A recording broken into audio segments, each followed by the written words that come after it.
imisozi, ibirunga n'ibiyaga, ngahorane isha n'ihirwe girenga mu Nyarwanda. Abana baranywa amata banezerewe, Rwanda urashoboye, Rwanda nziza, gihugu cyatubyaye, gahore ku isonga, urahoboye, urukundo dukunda. Rwanda, gihugu cyacu, gahore ku isonga.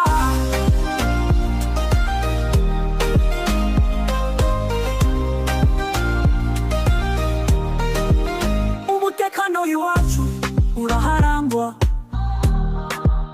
mu bice byose uraharangwa.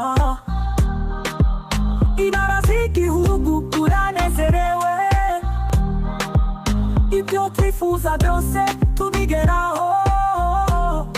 Abana mu mashuri barakataje,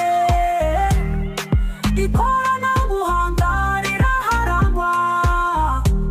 Abayobozi bo hanze bajya